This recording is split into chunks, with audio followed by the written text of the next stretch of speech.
Now, in Syria, the leader of ISIS has been killed after a raid launched by the Americans. This terrorist leader, when he was surrounded by the Americans, apparently blew himself and his wife and kids up.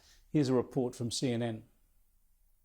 President Biden says U.S. Special Forces have killed a top ISIS leader in northwest Syria. Thanks to the bravery of our troops, this horrible terrorist leader is no more. The Pentagon said U.S. Central Command conducted the mission that killed ISIS leader Abu Ibrahim al-Hashimi al-Qurayshi. Biden said all Americans involved in the mission returned safely and acted with bravery. Sources on the ground said shelling and explosions preceded an airdrop of U.S. forces shortly after midnight, targeting a house on the border between Turkey and Syria. They say at least 13 people were killed. Biden says al-Qurayshi detonated a bomb that killed him and members of his own family, including women and children. The operation came amid an ISIS resurgence in parts of Syria and Iraq. Just shocking, hey, but great that the Americans are keeping on the tail of these terrorists. Let me bring in Michael Shoebridge from the Australian Strategic Policy Institute. Thanks for joining us again, Michael. Tell us about ISIS at the moment. Obviously, getting rid of their leader is an important blow, but are they a terror group that's very much on the retreat at the moment? Well, Chris, they're on the back foot because their heyday was when they controlled great chunks of Syrian and Iraqi territory. That ended in March 2019, months before the previous leader, al-Baghdadi, was killed by the Americans in this part of Syria, in Idlib. So they haven't controlled territory since that time, but al-Qurayshi has been a very effective leader of a more dispersed ISIS.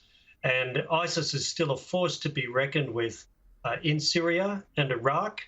They've attacked a prison recently to try and free some of their own people in Syria, and they've also beheaded Iraqi security forces recently. So they're still dangerous and damaging, but they are now damaged, and that is a good thing for all of us interested in successful counter-terrorism. Yeah, indeed. Now, you've got to expect that this is an opportunistic hit. That is, that the Americans would take this terrorist leader out whenever they got the opportunity.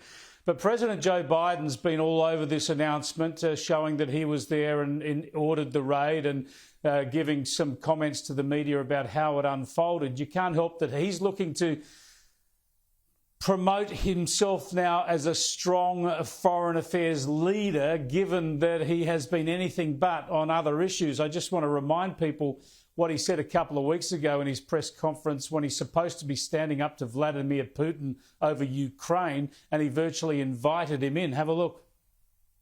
I'm not so sure that he has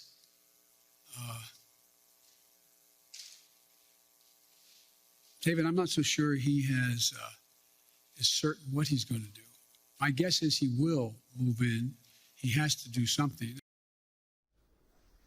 Yeah, I guess he'll do something. Does Joe Biden need to show he's got some steel in his spine, Michael? Absolutely, Chris. The world we're living in needs deterrent military power, and that needs political will and resolve.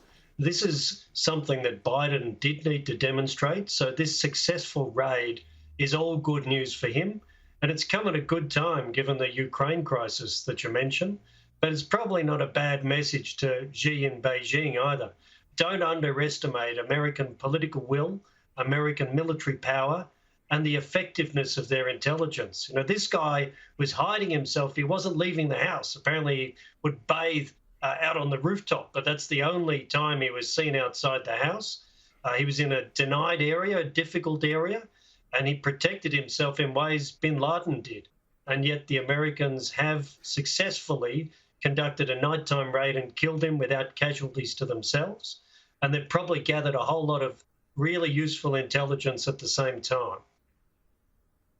Yeah, it's a good job, well done. Let me show you, though, briefly, Joe Biden speaking on law enforcement today. On the domestic agenda, he's promising to do more for the police and for law and order, even on gun control. Have a look.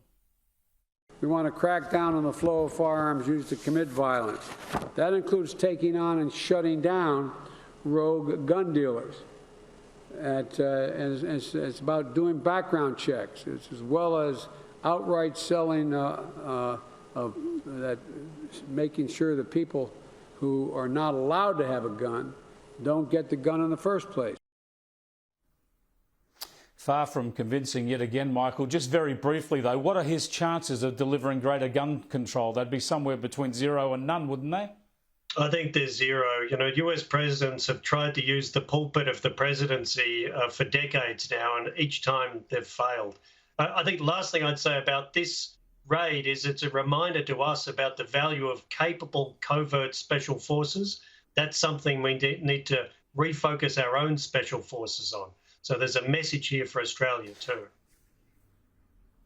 Yeah, well made. Thank you, Michael. I appreciate your time.